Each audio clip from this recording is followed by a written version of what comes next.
देखिए student, exercise class 10th की जो एक्सरसाइज थी हमारी,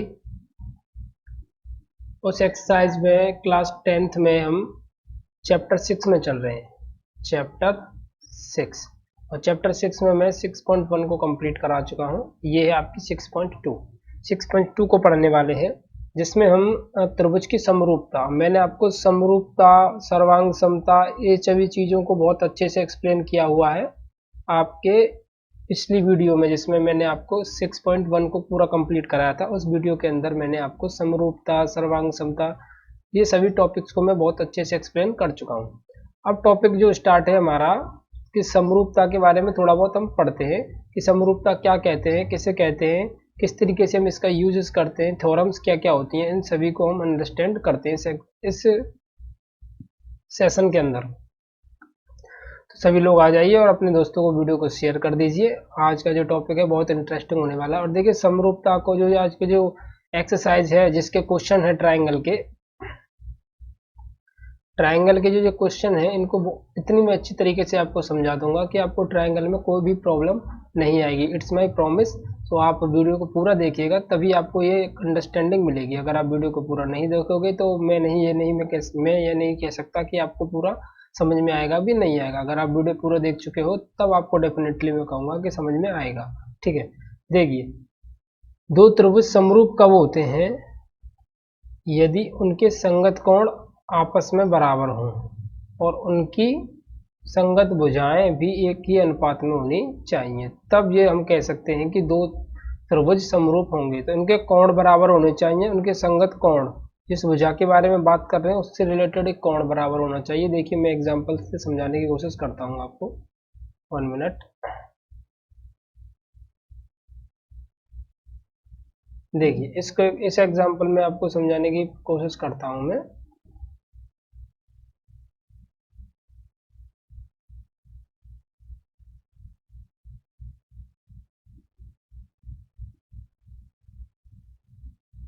देखिए, ये एक ट्रायंगल है और एक और मैं ट्रायंगल लेता हूँ।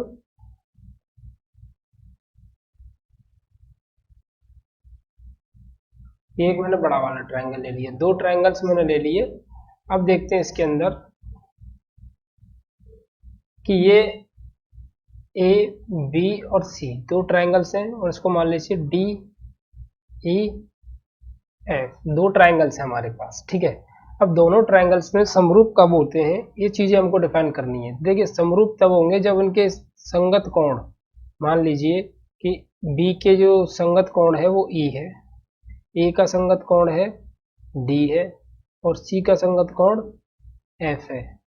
ये तीनों कोण आपस में बराबर हो और इनकी भुजाओं का अनुपात आपस में बराबर होना चाहिए। भुजाओं का अनुपात फॉर एग्जांपल मैं आपको समझाने की कोशिश करता हूँ। ये 3 हो जाए, ये 5 हो जाए और ये 5 हो जाए, और ये आपका 6 हो जाए, ये 8 हो जाए और ये 10 हो जाए। अब मैं कहूँ कि ये कोण जो है आपस में सभी बराबर हैं। मान लेते हैं ये 90 डिग्री का है, ये 45 है और ये भी 45 है। मान लेते हैं ये भी 90 डिग्री का है, ये भी 45 है और ये भी 45 है। अब देखते हैं कि क्या सभी रेखाओं की, यानी जो त्रिभुज की भुजाएं हैं, A B upon D E और तुम्हारी A C upon D F और आपकी E C upon E F upon B C, इन सभियों का अगर मैं रेशियो निकालता हूं तो क्या रेशियोज इक्वल आ रहे हैं? ट्राई करते हैं। ए बी वैल्यू है आपकी 3, डीई की वैल्यू जो है आपकी वो है आपका 6, ए सी का जो वैल्यू है वो है आपका 4, डी एफ का जो वैल्यू है वो है आपका 8 और ये आपका 5 और ये है आपका 10। 1 मिनट, ये उल्टा लग गया, ये ऊपर होना चाहिए था, क्योंकि मैंने जो पहला ट्रायंगल है उसके सभी जो साइड्स हैं उनको मैंने पहले लिखा हुआ है, तो ये वाला ऊपर जाएगा और ये वाला नीचे आएगा। ठीक है, तो अब करते हैं। तो ये हो जाएगा 1/2, ये भी हो जाएगा 1/2 और ये भी हो जाएगा 1/2। इसका मतलब सभी की जो रेशियोज हैं, अनुपात है त्रिभुज की, सभी भुजाओं का अनुपात भी आपस में बराबर है और एंगल्स भी आपस में बराबर हैं। तब मैं कहूँगा कि त्रिभुज ए बी सी सर्वांग समरूप होगा त्रिभुज डी ई एफ के। ये होता है समरूप के बारे में इंफॉर्मेशन, कि समरूप कब होता है, एंगल्स बराबर होने चाहिए, संगत कोण बराबर होने चाहिए और भुजाओं का अनुपात बराबर होना चाहिए। तो ये तो था हमारी समरूपता के बारे में कि समरूपता के क्या होती है। अब हम पढ़ते हैं कि समरूपता कौन कौन से केसेस में कब कब हो सकती है, कब कब नहीं हो सकती, उसके बारे में आगे की ओर बढ़ते हैं। ये जो टॉपिक था समरूपता, वो मैंने आपको क्लियरली समझा दिया कि संगत कोण किसे कहते हैं जो बराबर होने चाहिए, संगत भुजाएं किन्हें कहते हैं जिनका अनुपात बराबर होना चाहिए। ठीक है, इनकी जो बारे में बताया था वो थे आपके यूनानी गणितज्ञ थील्स। कौन थे? थील्स, जिन्होंने इसके बारे में एक्सप्लेनेशन दिया था। अब आगे का जो टॉपिक है थ्योरम 6.1। थ्योरम 6.1 क्या कहती है, मैं इसको एक्सप्लेन करता हूं आपको। देखिए, यदि किसी त्रिभुज की एक भुजा के समांतर एक अन्य दो भुजाओं को भिन्न भिन्न बिंदुओं पर प्रतिच्छेद करने के लिए एक रेखा खींची जाए। फॉर एग्जाम्पल मैं आपके लिए एक ट्रायंगल ड्रॉ करता हूँ फर्स्ट ऑफ ऑल, तब मैं आपको समझाने की इसको कोशिश करूंगा। देखिए,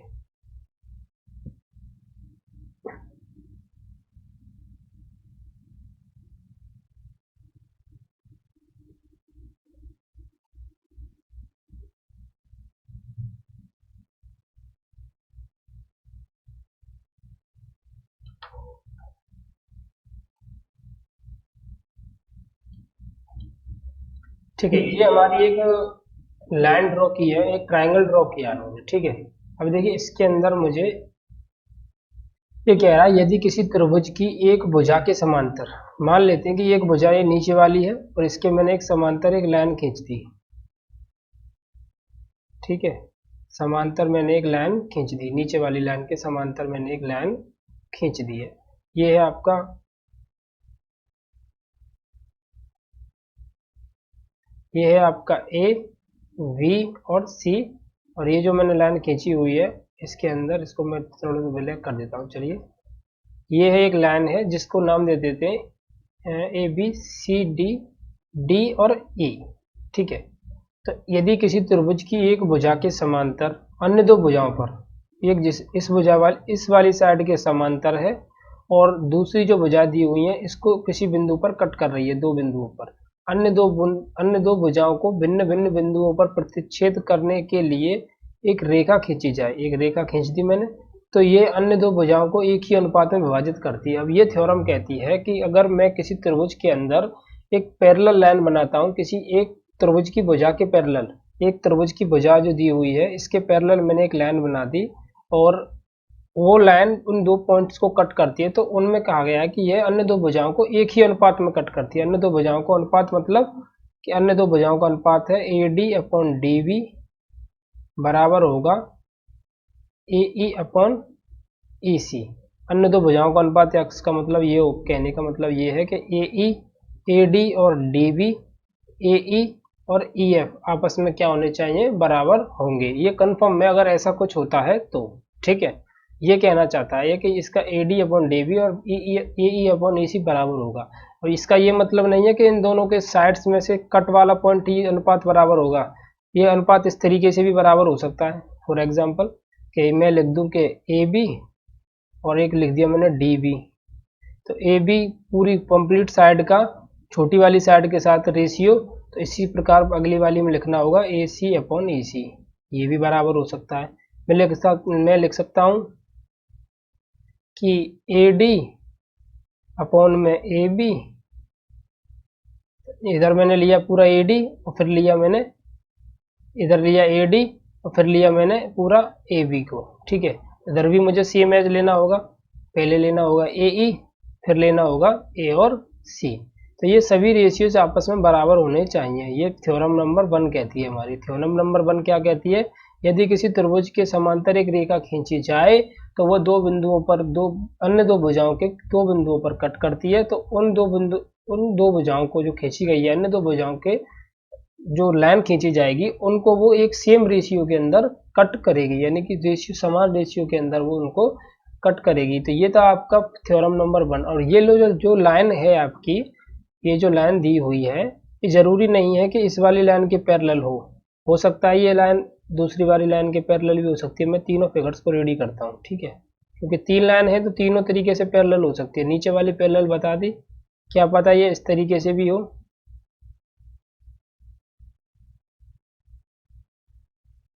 क्या पता ये इस तरीके से भी हो, इस बार इस वाली के पैरेलल हो जाएगी और इस बार इस वाली के पैरेलल हो जाएगी। ठीक है, तीनों तरीके से पैरेलल हो सकती है, हमको तो सिर्फ उनका रेशियो देखना है जहाँ पर ये कट कर रही है, यहाँ पर कट कर रही है, यहाँ पर कट कर रही है, तो इसका और इसका रेशियो, इसका और इसका रेशियो। ठीक है, तो मैं फॉर एग्जांपल एक क्वेश्चन ले लेता हूँ जिसको समझने की कोशिश करते हैं। ठीक है, और कुछ क्वेश्चंस को देखते हैं। अब ये जो 6.1 है, 6.1 कहना चाहती थी कि मैंने आपको बताया कि किसी त्रिभुज की एक भुजा के समांतर अगर कोई रेखा खींची जाए तो वो अन्य दो भुजाओं को समान रेशियो में विभाजित करती है। तो ये तो आपका 6.1 था। एक थ्योरम और है आपके क्वेश्चन के अंदर, वो है 6.2। 6.2 6.1 का रिवर्स प्रोसेस है, रिवर्स प्रोसेस है। वो कैसे देखते हैं, यदि एक रेखा किसी त्रिभुज की दो भुजाएं, यदि एक रेखा किसी त्रिभुज की दो भुजाओं को एक ही अनुपात में विभाजित करती है। अब वो कहना चाह रहा है कि उल्टा करके कह रहा है कि एक रेखा ऐसी खींचनी है हमको जो त्रिभुज को की दो भुजाओं को सेम रेशियो में डिवाइड करती हो, यानी इसका और इसका रेशियो और इसका रेशियो बराबर होना चाहिए, ये कहना चाहती है। ठीक है, ये कहना चाहती है कि अगर एक मैंने लाइन त्रिभुज बना दिया और एक मैंने एक ऐसी लाइन खींची जो दो को कट करती है, एक त्रिभुज की दो भुजाओं को एक ही अनुपात में विभाजित करती है, तो मैंने एक ही अनुपात में विभाजित करने वाली एक लाइन डी ई खींच ली है, लाइन डी ई खींची है जो कि ए डी और डी बी का रेशियो ए ई और ई सी के रेशियो आपस में बराबर है। तो अब ये कहना चाहती है कि यदि वो समान रेशियो में विभाजित करती है तो वो लाइन नीचे वाली लाइन की तीसरी वाली लाइन के पैरेलल होनी पक्की है, कि वो उस लाइन के पैरेलल ही होगी और कुछ नहीं हो सकता। एक्स का मतलब वो है तीसरी भुजा के समांतर ही होती है। तो वो पहली वाली के रिवर्स है। पहली वाली में लिखा था कि यदि एक त्रिभुज के अंदर एक लाइन के एक त्रिभुज की भुजा के समांतर अगर एक रेखा खींच दूं तो बची हुई भुजाओं को वो कितने समान रेशियो में डिवाइड करती है, और इसलिए क्या कह रही है कि यदि रेशियो समान है तो वो समांतर होगी, यानी दोनों एक दूसरे के कोरिलेटेड है, यानी रिवर्स प्रोसेस है। उसमें मैंने इस तरीके से कहा था और उसमें मैंने इस तरीके से कहा था।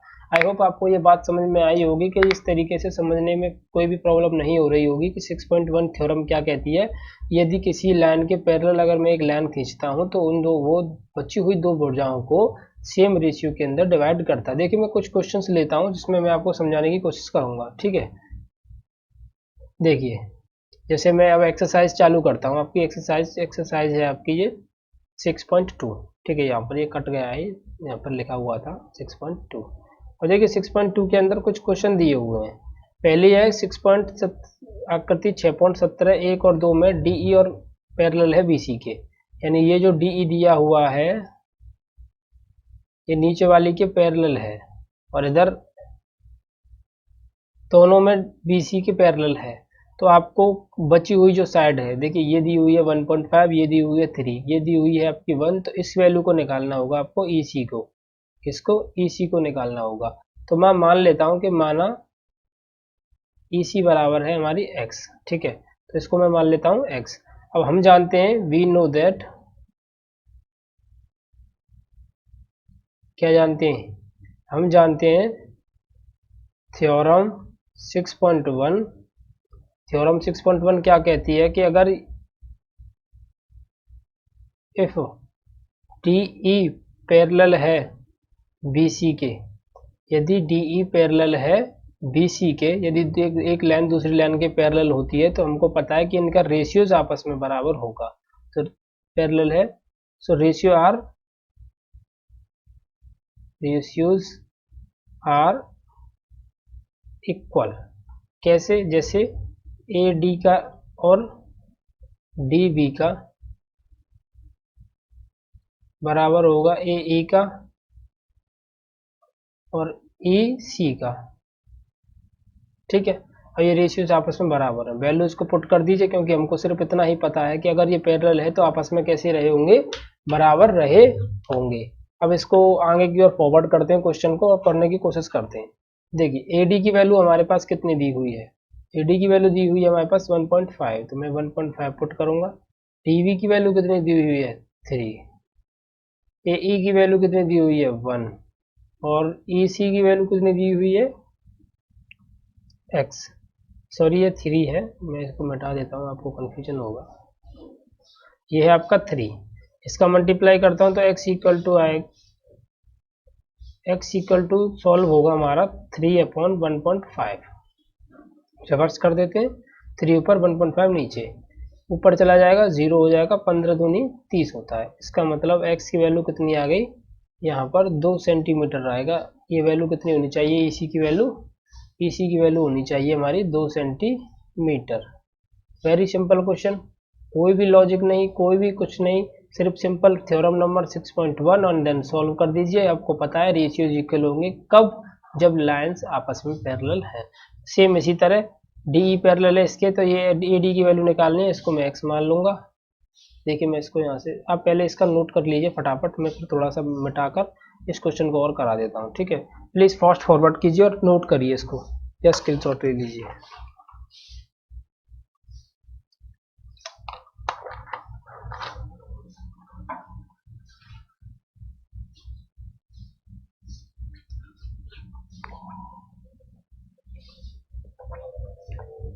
चलिए मैं इस वाले पोर्शन को थोड़ा सा रफ कर देता हूँ।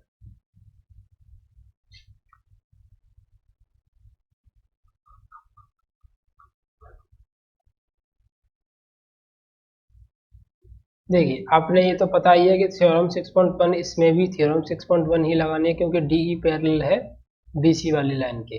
तो हमको पता है कि जब डीई पैरेलल है बीसी वाली लाइन के, तो A D upon D B बराबर होना चाहिए ए ई अपॉन ए और सी के। Where is value of A D, A D की वैल्यू है आपकी x, and then D B की वैल्यू है आपकी 7.2, ए ई की वैल्यू है आपकी 1.8, और इसकी वैल्यू है इसी की वैल्यू है आपकी 5.4। अब इनको आपस में करेंगे आप सॉल्व, ये पॉइंट से ये पॉइंट कैंसिल हो जाएगा, ये वाला पॉइंट हटेगा तो यहाँ पर 10 आ जाएगा। 18 एकन 18, 18 दूनी 36, 18 3 54, तो 18 3 बार कैंसिल होगा, ये 72 यहाँ चला जाएगा, 10x इक्वल टू आ जाएगा 72/3। और इसको काटोगे तो कितना आएगा, 3 दूनी 6 और 3 चौके 12, तो x बराबर 2.4।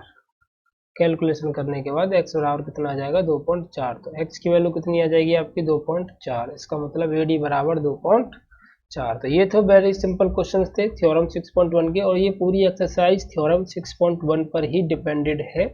इस एक्सरसाइज को आपको मैं उंगलियों पर गिना दूंगा कि आप भी कहोगे कि सर वाकई में हमारी समझ में आ गए।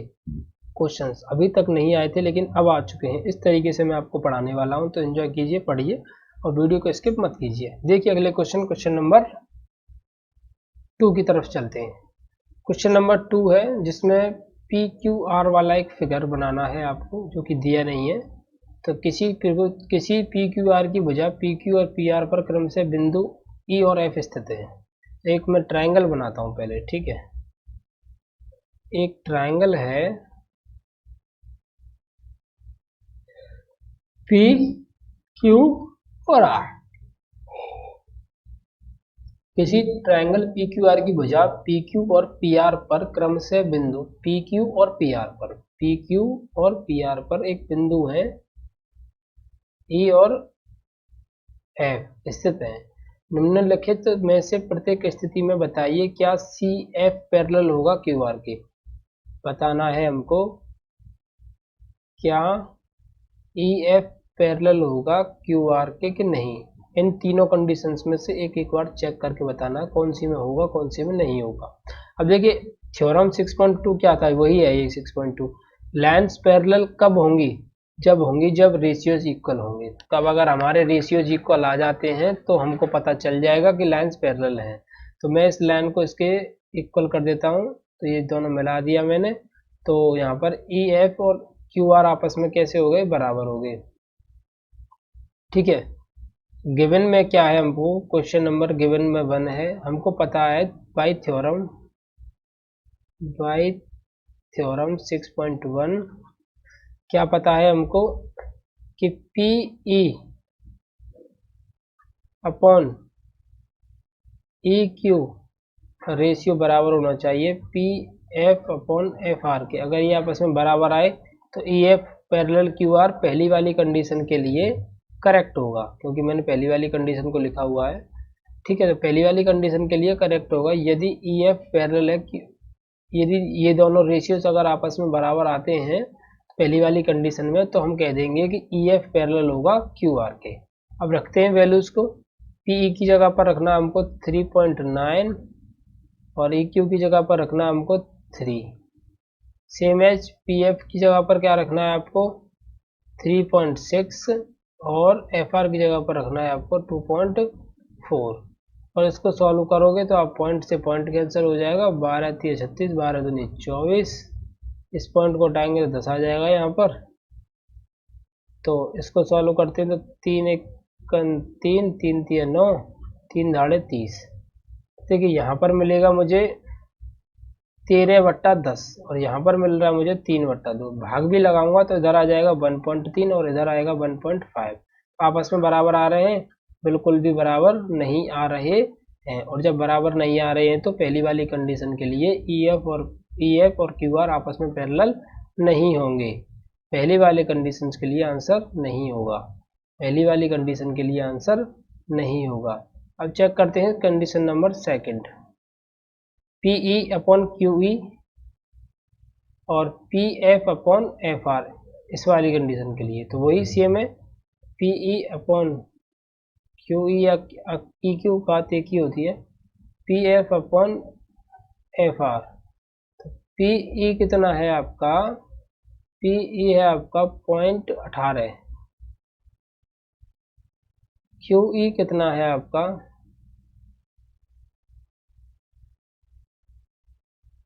सॉरी पी ई किधर है, पी ई आपका 4 है, मैं थर्ड वाले में की तरफ जंप कर गया। पी ई आपका जो क्वेश्चन के अंदर है, सेकंड वाला क्वेश्चन कर रहे हैं ना हम, पी ई की वैल्यू आपकी यहाँ पर 4 है और क्यू ई की वैल्यू आपकी 4.5 है। पी एफ की वैल्यू, पी एफ की वैल्यू क्या है आपकी 8 है और एफ आर की वैल्यू या आर एफ की वैल्यू आपकी 9 है। सॉल्व करते हैं, इधर आएगा 0, 5 8 40, 5 9 45, इसका मतलब 8/9, 8/9 आपस में बराबर आ रहे हैं। तो ये सेकंड कंडीशन के लिए ये दोनों लाइन्स एक दूसरे के पैरेलल होंगी, तो दूसरे में आंसर होगा आपका हाँ। इस तरीके से आपको इस क्वेश्चन के आंसर देने थे कि कंडीशंस बनाकर दी हुई हैं 1 2 3, सिर्फ आपको सिंपली इनको सॉल्व करना है और चेक करना है कि कौन सी के बराबर होंगे। अगर रेशियोज आपस में बराबर आते हैं तो ये रेशियो आपस में बराबर आते हैं तो ई एफ पैरेलल होगी क्यू आर के, अगर नहीं आते हैं तो नहीं होगी। थर्ड क्वेश्चन आप खुद से चेक करोगे। बढ़ते हैं अगले क्वेश्चन, क्वेश्चन नंबर 3 की तरफ। चलिए आकृति 6.18, आकृति 6.18 क्वेश्चन के अंदर देखते हैं, एक मिनट, आकृति 6.18, एक मिनट जरा रुकिएगा। देखिए आकृति 6.18 क्वेश्चन के अंदर यहाँ पर नहीं मिल पा रही है, इसलिए मैंने इसको यहाँ से ड्रॉ कर दिया है आकृति को आपकी को। ठीक है, आप अपनी किताब में मिला दीजिएगा आकृति को, थोड़ा सा टेढ़ा वेढ़ा बन गया है पर कोई प्रॉब्लम नहीं, अब हम समझ लेंगे इसको, कोई दिक्कत नहीं है। ठीक है, देखिए ये आकृति 6.18 में यदि एल एम पैरेलल है सी बी के, अब मैं इन क्वेश्चंस को आपको इस तरीके से सिखा दूंगा, आई बिलीव आप मुझ पर बिलीव कीजिए कि अगर आप ठीक तरीके से पढ़ते हो ना तो मैं इन क्वेश्चंस में आपको मास्टर बना दूंगा। इस तरीके से मैं आपको आज समझाने वाला हूं। चलिए इस क्वेश्चन को कैसे करते हैं। क्वेश्चन के अंदर क्या हुआ है, आकृति 6.18, ये आपकी 6.18 की आकृति है। ठीक है, 1 मिनट,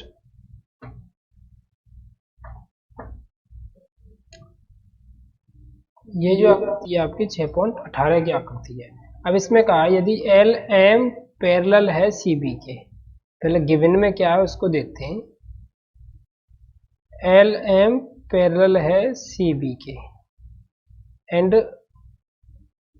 एल एन पैरेलल है सी डी के, तो सिद्ध कीजिए, प्रूव करना है हमको, प्रूव दैट करना है हमको, यानी सिद्ध करना है कि A M parallel upon A B, sorry A M upon A B और A N upon A D. ठीक है, ये चीज़ हमको प्रूफ करके दिखानी है। तो जो गिवन में जो चीजें दी हुई हैं उनको एक एक करके सॉल्व करने की कोशिश करते हैं। देखिए गिवन में है पहला कि इधर से करता हूं मैं कि एल एम पैरेलल है सी बी के, ठीक है। तो एल एम पैरेलल क्या है, एल एम, और ये है आपकी सी बी। तो ये दोनों जब आपस में पैरेलल हैं तो हमको पता है कि जब लाइंस पैरेलल होती हैं बाय थ्योरम 6.1, जब लाइंस पैरेलल होती हैं तो क्या होता है, उनका रेशियोज आपस में बराबर होता है। तो मतलब ए एम और एम बी ऊपर वाले ट्रायंगल में देखेंगे, अभी नीचे वाले ट्रायंगल में हमको कुछ भी नहीं करना है, सिर्फ और सिर्फ ए बी और सी के अंदर आपको देखना है, और देखना है एम एल जो है यानी एल एम जो है पैरेलल है वी सी वाली के। तो बचे हुए रेशियोज किसके लगाएंगे आप, ये वाली लाइन पैरेलल है तो पॉइंट्स कहाँ कट रहे हैं, ये वाले और ये वाले, ये वाला और ये वाला, इनके रेशियोज बनाएंगे आप। तो A M upon M B का रेशियो, ठीक है, ए एल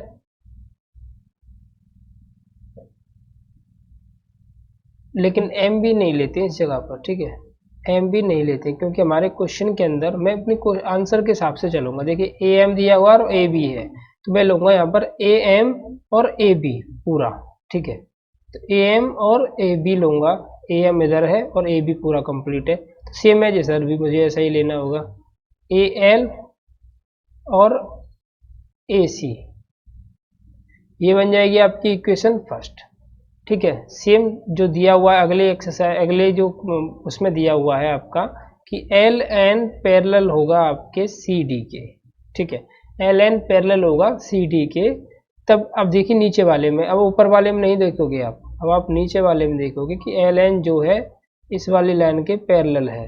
जब ये दोनों लाइन पैरेलल हैं तो रेशियोज किसके बनेंगे, इस वाले के और इस वाले के, इस वाले के और इस वाले के, यानी ए एल के और एल सी के, ए एन के और एन डी की। अब मैं देखूंगा कि ए एन और ए डी दी हुई है मेरे में, तो मैं ए एन लिखूंगा और पूरी वाली साइड ले लूंगा ए डी की।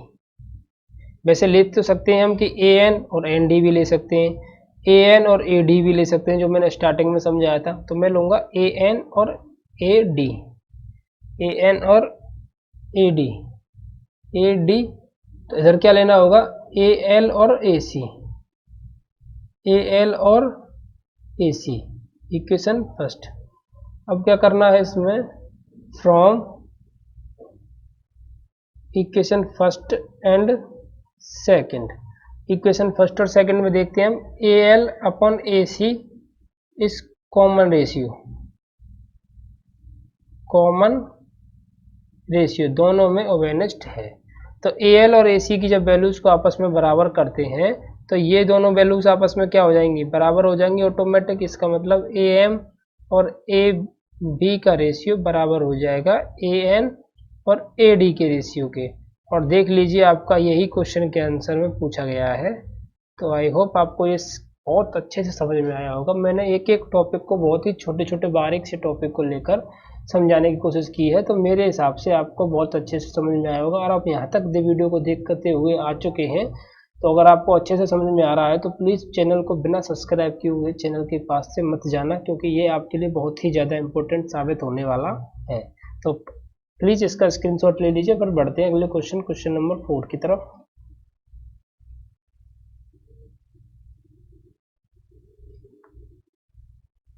चलिए देखते हैं नेक्स्ट क्वेश्चन। क्वेश्चन नंबर है आपका 4, ठीक है। अब आकृति दी हुई है 6.19, 6.19। तो 6.19 के फिगर को मैं रेडी कर देता हूँ आपके लिए। इसमें नहीं दिया हुआ है, इसमें से कट गया है वो, तो मैं रेडी करता हूँ, आप जरा वेट कीजिए। देखिए मैंने आपके लिए 6.19 वाला जो फिगर है रेडी कर दिया है। आप अपनी किताब के अंदर देख लीजिए सही है या गलत है, ठीक है।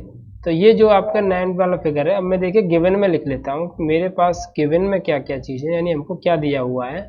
हमको दिया हुआ है डी ई पैरेलल है ए सी के, तो आप लिखोगे दिया है डी ई पैरेलल है ए सी के, एंड डी एफ पैरेलल है ए ई के।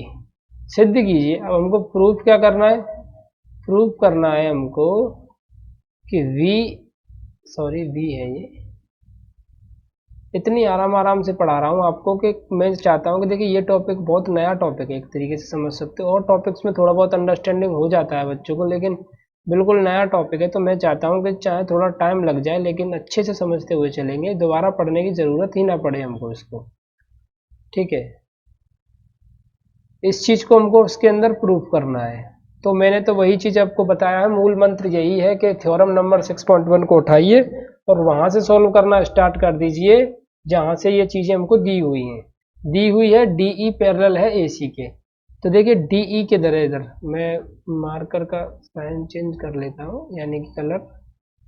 देखिए DE ये रहा आपका और AC ये रहा आपका, ये दोनों आपस में पैरेलल हैं। तो मैं इन दोनों लाइंस को छोड़कर DF और AE को छोड़कर, क्योंकि DF और AE का कोई रोल नहीं है, तो मैं इस वाले फिगर को कुछ इस तरीके से रेडी करता हूँ, यानी कि इनको पार्ट में तोड़ लेता हूँ।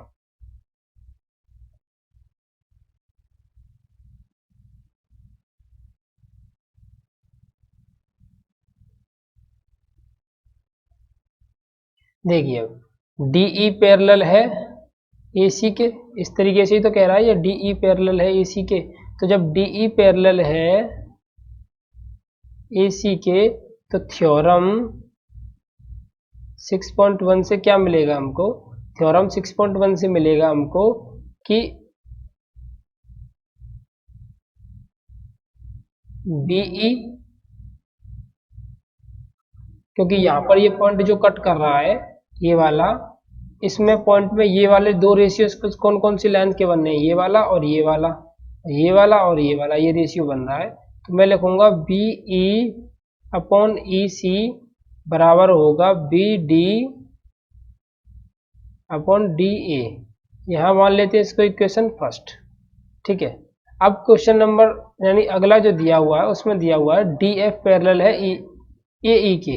देखिए इसके अंदर देखिए DF और AE ये वाला, इसका मतलब इस वाली लाइन से हमको कोई भी मतलब नहीं है, जो पीछे AC दी हुई है ना क्वेश्चन के अंदर, इस वाली लाइन से हमको कोई मतलब नहीं है। कब? जब इसके बारे में बात चल रही है DF और AE के बारे में। तो मैं इस फिगर को कुछ इस तरीके से ड्रॉ कर लेता हूँ दोबारा में।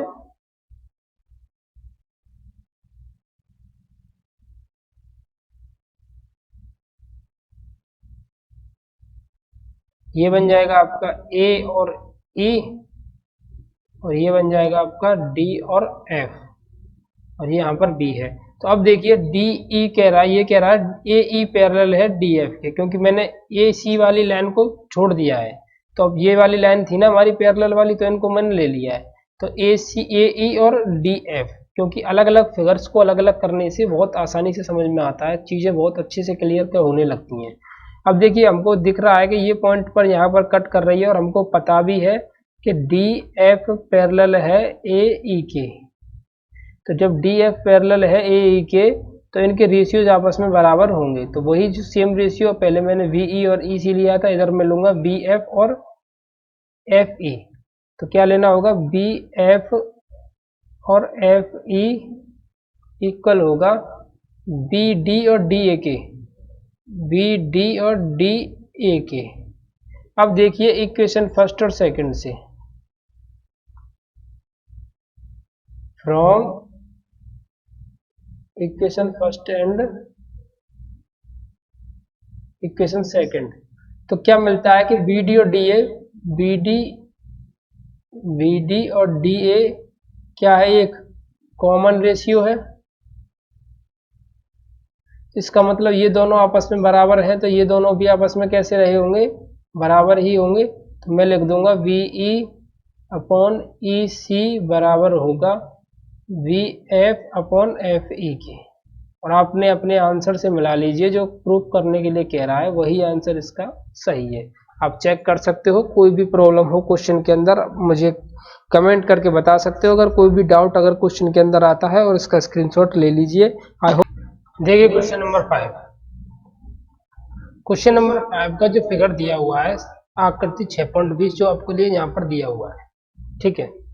इसमें PQR एक अलग फिगर है, ओ क्यू आर एक अलग फिगर है, यानी काफी सारे कमेंट्स फिगर हैं, लेकिन हमको अपने क्वेश्चन के हिसाब से इसको सॉल्व करना होगा कि क्वेश्चन में क्या दिया हुआ है। क्वेश्चन में दिया हुआ है, पहली लाइन है डीई पैरेलल है ओ क्यू के, डीई पैरेलल है, डीई पैरेलल है ओ क्यू के। ये तो हमारे गिवन की चीजें हैं, मैं लिख लेता हूँ इनको, गिवन की चीजें हैं, इनको एक एक करके मैं लिख लेता हूँ जिससे आसानी होती है क्वेश्चन को सॉल्व करने में। और डी एफ पैरेलल है ओ आर के, सेकंड में दिया हुआ है डी एफ पैरेलल है ओ आर के। तो हमको प्रूफ करना है, प्रूफ क्या करना है हमको कि ई एफ पैरेलल होगा कि नहीं होगा क्यू आर के। ठीक है, अब देखिए ई एफ पैरेलल दिखाना है हमको क्यू आर का, तो इसका मतलब ये हुआ कि ई एफ वाली जो लाइन है पैरेलल होगी, तो उनके जो भिन्न भिन्न बिंदुओं पर जो लाइन आपकी कट कर रही है, जो ई एफ जो है कट कर रही है, उनके रेशियोज अगर आपस में बराबर आते हैं तो मैं कह दूंगा कि ई एफ पैरेलल होगा क्यू आर के। अब देखते हैं कैसे करते हैं इस चीज को। पहले मैं इस वाले के बारे में बात करता हूँ, डीई पैरेलल है ओ क्यू के। अब देखिए क्वेश्चन के अंदर डीई कहाँ लिखा हुआ है, ये लिखा हुआ है डीई, ओ क्यू लिखा हुआ है यहाँ पर। तो मैं P Q O in triangle P Q O in triangle P Q O में, देखिए पी क्यू ओ का मैं फिगर रेडी कर लेता हूँ एक साइड आपके लिए।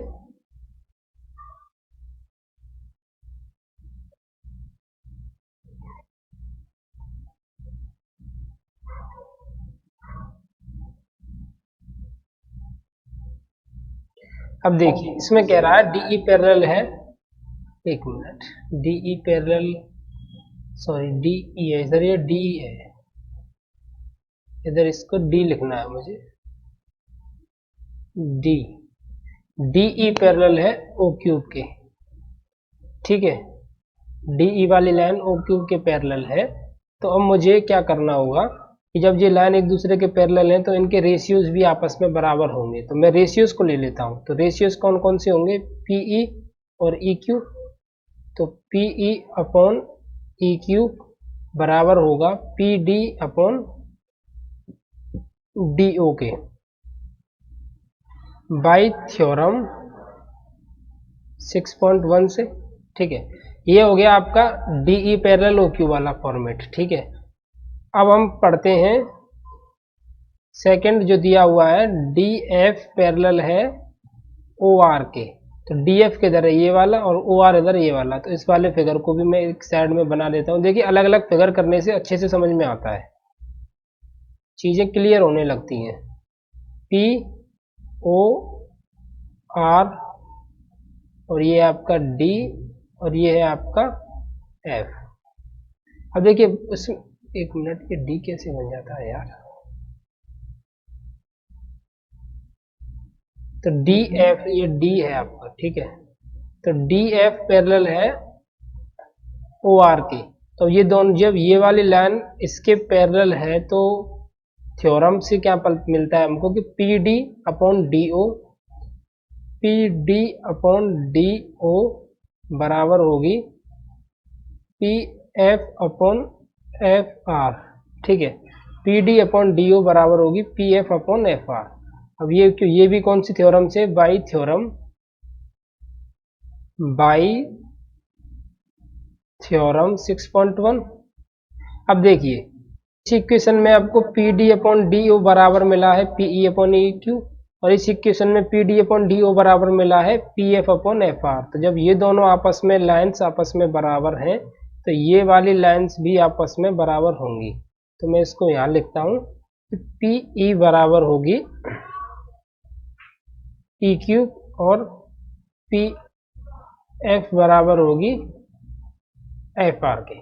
अब ये दोनों लाइन्स जब आपस में अनुपात बराबर आया है, पीई और ई क्यू का अनुपात पीएफ और एफ आर के अनुपात के, तो पीई और ई क्यू का अनुपात पीएफ और एफ आर के बराबर है। वो कब होगा, जब ईएफ और क्यू आर आपस में पैरेलल होंगी।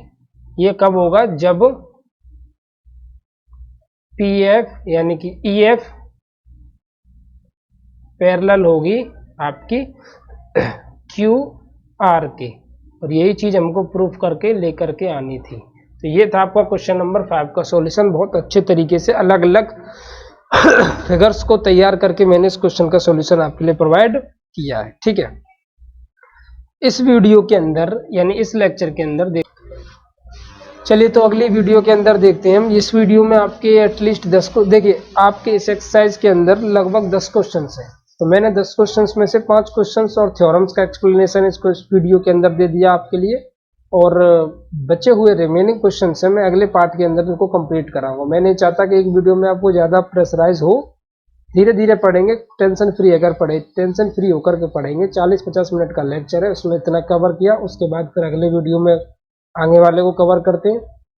और एक मैं पूरा मैराथन सेशन लूंगा जिसमें मैं पूरी कंप्लीट ट्रायंगल्स को एक ही वीडियो के अंदर पूरा कंप्लीट करूंगा। लगभग 5 घंटे का हो सकता है वो, डोंट वरी, 5 घंटे का 6 घंटे का भी होगा तो कोई दिक्कत नहीं, लेकिन एक पूरा ट्रायंगल का पूरा सेशन जिसमें आपको कोई और वीडियो देखने की जरूरत नहीं है। 5 घंटे की पूरी कंप्लीट वीडियो को भी देख लोगे तब भी आपका पूरा कंसेशन आपको समझ में आ जाएगा, और अच्छी तरीके से आपको क्लियरेंस में भी टॉपिक्स क्लियर हो जाएंगे। अब अगले क्वेश्चंस को करने से पहले आपको इस वीडियो को पूरा प्रॉपर देखना है। आपको ये काम करना है कि आपको वीडियो को प्रॉपर देखना है, और वीडियो को डेली बेसिस पे देखने के साथ साथ अपने हैंड राइटिंग नोट्स प्रिपेयर करने, जिससे आपको और अच्छे से अंडरस्टैंडिंग क्वेश्चंस के अंदर मिल सके। तो मिलते हैं अगले वीडियो में, तब तक के लिए धन्यवाद। अगर आप चैनल पर नए हो तो प्लीज़ चैनल को सब्सक्राइब कर दीजिएगा, क्योंकि इससे ज़्यादा बेटर कंटेंट शायद ही आपको कोई कहीं पर भी प्रोवाइड कर सकता है, क्योंकि मैं क्वेश्चंस को आपको बहुत ही डिटेल्ड एनालिसिस के साथ समझाने की कोशिश करता हूँ। ज़्यादा आपको फालतू का इधर उधर समझाने की कोशिश नहीं करता। तो आप, आई होप आप मेरी बात अच्छे से समझते होंगे। सो प्लीज़ अगर आप चैनल पर नए हो तो चैनल को सब्सक्राइब कर लें और अच्छे से अपनी पढ़ाई करें। होप आपको बहुत अच्छे से समझ में आ गया हो।